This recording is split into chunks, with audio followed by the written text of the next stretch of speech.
उत्तायन द्वारावत्यं कुरुद्वः अवक्षित नारदो अभिक्ष्णन् কৃষ্ণোপাসনালালস। একদিন নারদ ঋষি, যিনি সর্বত্র স্থলে জলে অন্তরিক্ষের সর্বত্র তিনি সব সময় ভগবানের নাম গুণগান করে বেড়াচ্ছেন, সেই নারদ ঋষি একদিন যদৃচ্ছাক্রমে হাজির হলেন দ্বারকাপুরীতে। সেই দ্বারকাপুরী কিরূপ? দ্বারকাপুরীতে নারদ ঋষি একদিন হাজির হলেন। কেন? কৃষ্ণ উপাসনা লালস, কৃষ্ণের উপাসনায় লালসা যুক্ত হয়ে তিনি দ্বারকায় হাজির হলেন। নারদ ঋষি তো সব সময় কৃষ্ণ ভজন করছেন, সর্বত্র তিনি কৃষ্ণ নাম কীর্তন করছেন, তাহলে এখানে আবার পৃথক করে কৃষ্ণ ভজনায় লালসা যুক্ত হয়ে তিনি দ্বারকাপুরীতে হাজির হচ্ছেন কেন? এ কথা আসছে কেন? কিছু কারণ আছে, কিছু আছে। নারদ ঋষি যখন পৃথিবীর সর্বত্র গোবিন্দের নাম কীর্তন করে বেড়াচ্ছেন, এক সময় তিনি দক্ষ প্রজাপতির কাছে হাজির হয়েছিলেন। তখন প্রজাপতি দক্ষ বললেন তাকে, আপনি তো সমস্ত জগতের কল্যাণ বিধান করছেন ভগবানের গুণগান করে, আমার কিছু উপকার করতে পারেন না? তিনি কিছু পৃথক কিছু উপকার চান। যে উপকারটা আমরা সাধারণত পার্থিব জগতে, ব্যবহারিক লৌকিক জগতে উপকার বলেই মনে করি। তিনি বলছেন, আমার ছেলেগুলোর লেখাপড়া হচ্ছে, আপনি এদের লেখাপড়ার যদি একটু দায়িত্ব গ্রহণ করেন তাহলে আমার খুব উপকার। এটাকে করা নাই, দেখা যায় না বাজে এটা থোড়া এটা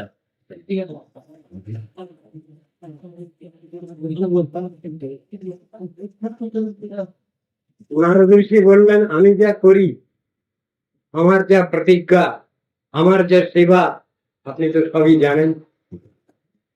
আমি সেবা ব্রত নিয়েছি পৃথিবীর সর্বত্র, স্থলজল অন্তরিক্ষে সব জায়গায় আমি ভগবানের নাম প্রচার করব, এই প্রতিজ্ঞা আমি নিয়েছি। যে নারদ ঋষির হাতে বীণা আছে, বীণাপানির হাতে তো বীণা থাকে, আবার নারদ ঋষির হাতেও বীণা আছে। সেই বীণায় মূর্ছনা দিতে হয় না, সেই বীণা আপনি বাজে, আপনি শ্যাম গান করেন। নারদ মুনি বাজায় বীণা, রাধিকা রমন নামে, নাম অমনি উদিত হয় ভকত গীত সামনে। শ্যাম গান করে নারদের বীণা আপনাকে। সেই রূপ প্রতিজ্ঞা নেওয়া ব্যক্তি তিনি হাজির হয়েছেন দক্ষ প্রজাপতির কাছে। আর প্রজাপতি দক্ষ বলছেন, আপনি আমার কিছু একটু উপকার করবেন না? কি উপকার? আমার ছেলেগুলোর লেখাপড়া শেখানো হচ্ছে না, আপনি যদি দয়া করে এদের গৃহ শিক্ষক নিযুক্ত হন, আমি পরমানন্দিত হই, সুখী হই। নারদ ঋষি বললেন, বলছেন যখন দেখি চেষ্টা করে। তিনি গৃহ শিক্ষকের কাজ করতে লাগলেন। নারদ ঋষি যে শিক্ষায় শিক্ষিত, যে দীক্ষায় দীক্ষিত, তিনি ছেলে পেলেগুলোকে আর কি শিখাবেন? তিনি যে শিক্ষা পেয়েছেন সেই শিক্ষাই দেবেন। তাদের সমস্ত শাস্ত্র অধ্যয়ন করতে লাগলেন, আর তার সঙ্গে সঙ্গে ঈশ্বরের সাধন ভজনের শিক্ষা দিতে পারে।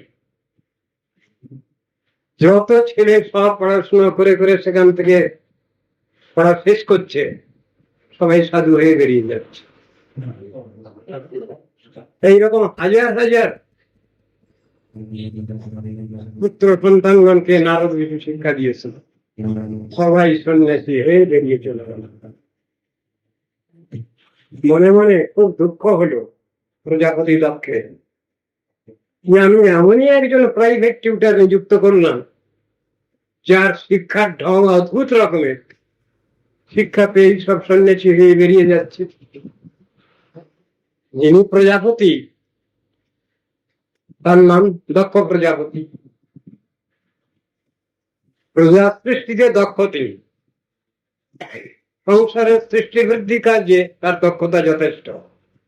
তিনি প্রজা সৃষ্টি করতে চাচ্ছেন, আর নারদ ঋষির এমনই উপদেশ হচ্ছে যে তিনি পরমার্থ শিক্ষা দিচ্ছেন, আর সব ছেলেরাই সন্ন্যাসী হয়ে বেরিয়ে যাচ্ছে।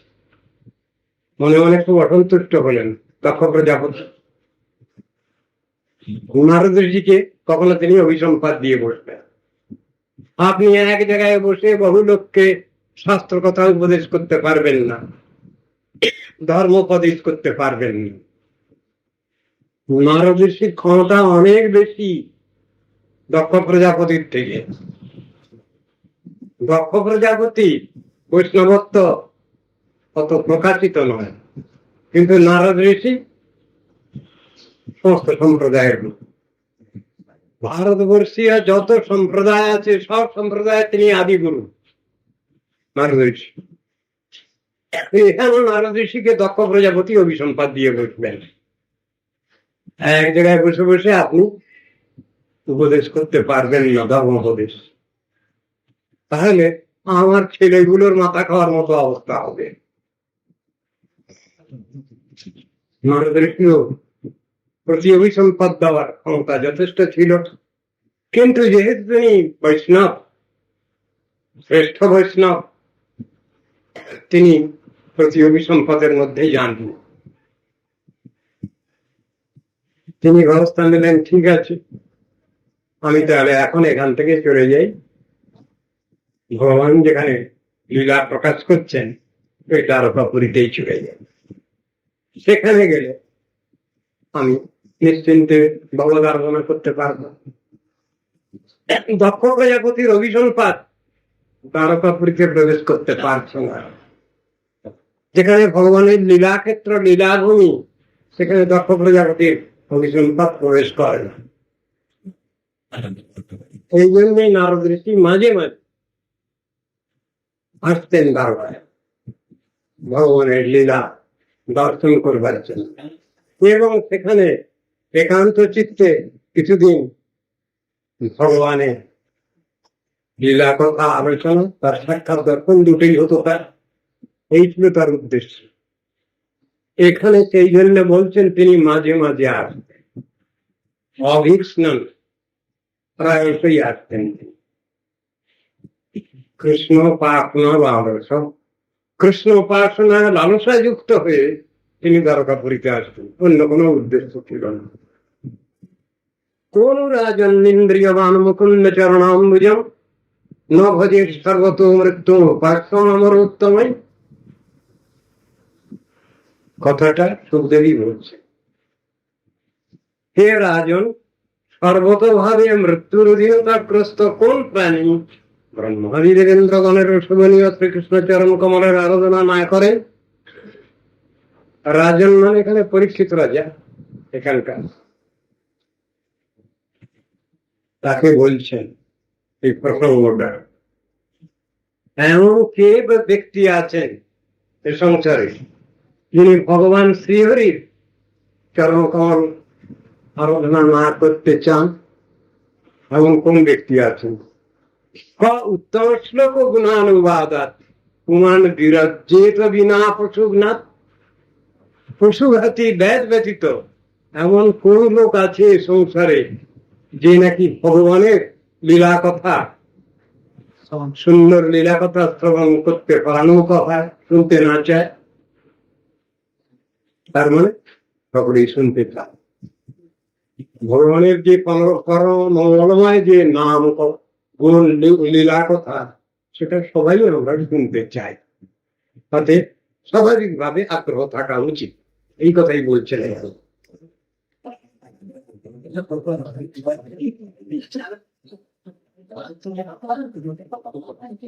একদা তু দেবর্ষি বসুদেব গৃহাগতম। একদিন হাজির হলেন তিনি বসুদেব মহারাজের ঘরে। নারদের চর্চিতম সুখমাসীনম অভিবাদ্যেদম অব্রবীত। ভগবানের বাবা, ভগবানের পিতা বসুদেব সাধু সন্তগণ এলে তাদের কেমন আদর যত্ন করতে হয় খুব ভালো রকম জানা আছে। ভগবানের বাবা হওয়া তো আর প্র্যাকটিক্যালি কথা নয়, আদর কায়দাদের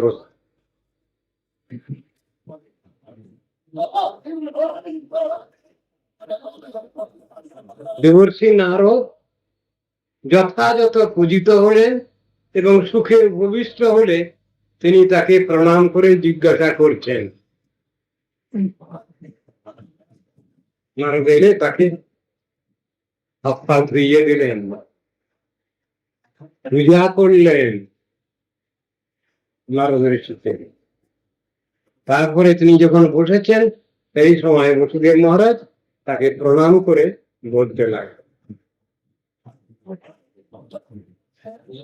ভগবানের বাবার আবার উক্তি দেখুন কিরকম। শ্রী বসুদেব বাবার ভগবান ভবত যাত্রার সমস্ত এই সর্বদেহী নাম। হে নারদ ঋষি, আপনি যে আমার ঘরে এসেছেন, আমার গৃহে পরম মঙ্গল। আমরা পবিত্র হয়েছি, আমরা ধন্য হয়েছি। আপনার এই যাত্রা আমাদের পক্ষে পরম মঙ্গলের বিষয়। কৃপণানাং যথা পিতৃ উত্তম শ্লোক বর্তমান। কৃপণ শব্দ এটা একটা এখানে কোথাও কিছু নেই, কৃপণ শব্দ এসে আজ কি ব্যাপার। মাতা পিতার আগমন যেমন সন্তানের পক্ষে মঙ্গলকর, আমার পক্ষে ওই রকম আমাদের পক্ষে মঙ্গলকর হয়েছে আজ আপনার শুভাগমন আমার গৃহে। বলছেন ছেলেপিলেগুলো খুব খুশি হয়, সন্তুষ্ট হয়, তাদের অভিভাবক অভিভাবক দেখে আমাদের ওই রকম সন্তুষ্ট আমরা হচ্ছি আজ আপনাকে দর্শন করে। কৃপণগণের পক্ষে মঙ্গলকর যেমন ভগবত ভক্তগণের আগমন। কৃপণ লোকের কাছে ভগবত ভক্তরা যান নাকি বেশি? না, দাতা যারা তাদের কাছেই যান বেশি। কিন্তু এখানে বলছেন কৃপণগণের পক্ষে ভগবত ভক্তগণের আগমন যেমন মঙ্গলকর। একটা উদাহরণ দিয়েছেন বসুদেব মহারাজ। এখানে কৃপণ মানে কি? যাদের পয়সা কড়ি প্রচুর আছে অথচ যারা খরচ করতে নারাজ, নিজেও খান না অপরকেও দান নেন, এমন লোককে তো কৃপণ বলি আমরা। কিন্তু শাস্ত্রীয় কৃপণতা ওইরূপ নয়। শাস্ত্রীয় কৃপণতা কি? যারা আত্মকল্যাণ চিন্তা করছেন না, যারা ঈশ্বরের সাধন ভজন করছেন না, ভগবত ভজন করেন না, তাদের বলা হলো কৃপণ। বিনত অদ্ভুত কথা। শাস্ত্রে কৃপণ শব্দের এইগুলি অর্থ করেছে। আর কৃপণ শব্দের উল্টো শব্দ কি? দাতা। এখানে কৃপণ শব্দের উল্টো শব্দ বলছেন ব্রাহ্মণ। এবার কি ব্যাখ্যা? ভাগবতের ব্যাখ্যা কি বলছেন? কৃপণানাং যথা পিতৃ, কৃপণগণের পক্ষে ভগবত ভক্ত সাধুগণের আগমন যেমন মঙ্গলজনক। এই কৃপণ আর দাতা এই দুটো শব্দের ব্যাখ্যা শাস্ত্রে আছে, বেদের উপনিষদে আছে। কি আছে? গার্গীর সঙ্গে বিচার হচ্ছে, বেদ বিচার হচ্ছে, যজ্ঞবান করেছিস। তাহলে মেয়ে ছেলেরাও তো বেদ আলোচনা করতেন দেখা যাচ্ছে। ঝগড়া বিবাদের কোনো কারণ নেই, শাস্ত্রের বর্ণনা আছে। মেয়ে ছেলেরাও বেদ আলোচনা করতেন, তার যথেষ্ট প্রমাণ আছে। তার প্রমাণ গার্গী, মৈত্রী ইত্যাদি। এরা তো বেদ আলোচনা করেছেন, শুধু আলোচনা নয়, ঋষিগণের সঙ্গে সেসব নিয়ে বিচার হচ্ছে ধর্ম সভায়, আলোচনা সভায়। সে কথাটা এখানে বলছেন। সেখানে এক জায়গায় বলছেন যাজ্ঞবল্ক্য ঋষি, দেখো গার্গী, কাকে বলে কৃপণ জানো? বলুন। এতদক্ষরং গার্গী অবিদিত্বা অস্মাৎ লোকাৎ প্রইতি স্বয়ৈব কৃপণ। হে গার্গী, অক্ষর পরব্রহ্ম ভগবানকে না জেনে যারা এই জগৎ থেকে চলে যাচ্ছেন, আত্মকল্যাণ চিন্তা করলেন না, কে আত্মা, কে জীবাত্মা, কে পরমাত্মা, কে ভগবান, এসব সাধন ভজন যারা করলেন না, তারাই হলেন কৃপণ। আত্মকল্যাণ চিন্তা প্রাণুক ব্যক্তি যারা, তাদের বলা হলো কৃপণ। আর কৃপণ শব্দের উল্টো শব্দ বলছেন ব্রাহ্মণ। বলে সেটা কিরকম? এতদক্ষরং গার্গী বিদিত্ব আসমাৎ লোকাৎ প্রইতি সৈব ব্রাহ্মণ। হে গার্গী, অক্ষর পরব্রহ্ম ভগবানকে জেনে বুঝে সাধন ভজন করে যারা এই জগৎ থেকে চলে যাচ্ছেন, তাদের বলা হয় ব্রাহ্মণ। আত্মকল্যাণ চিন্তা যারা করছেন, শব্দটা এখানে ওইরকম এসেছে। কৃপণগণের পক্ষে ভগবত ভক্তগণের আগমন যেমন গৃহস্থের পক্ষে কল্যাণজনক।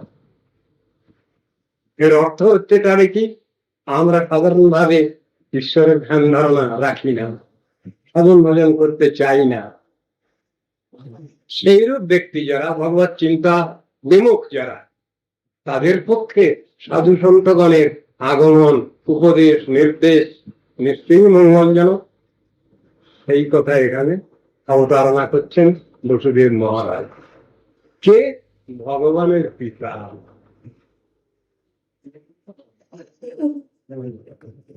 ভূতানাং দেবচরিতম দুঃখায় চ সুখায় চ সুখায় এব হি সাধুনাং তাদৃশম অচ্যুতাত্মনাম। বসুদেব মহারাজ আবার বলছেন, পর্জন্যাদি দেবগণের আচরণে প্রাণীগণের সুখ দুঃখ উভয়ই দেখতে পাওয়া যায়। পর্জন্য দেবতা, ইন্দ্র দেবতা, এদের আচরণে সুখ দুঃখ দুই দেখতে পাওয়া যায়। কিরকম আপনারা ভাবে হাতে বুঝতে পারছেন বর্তমান অবস্থা। অতিবৃষ্টি, অনাবৃষ্টি, ঝড় ঝঞ্ঝা, কর্কাপাত, বান, বন্যা, প্লাবন, বিভিন্ন ধরনের যে দেবতাগণের থেকে যে কষ্ট,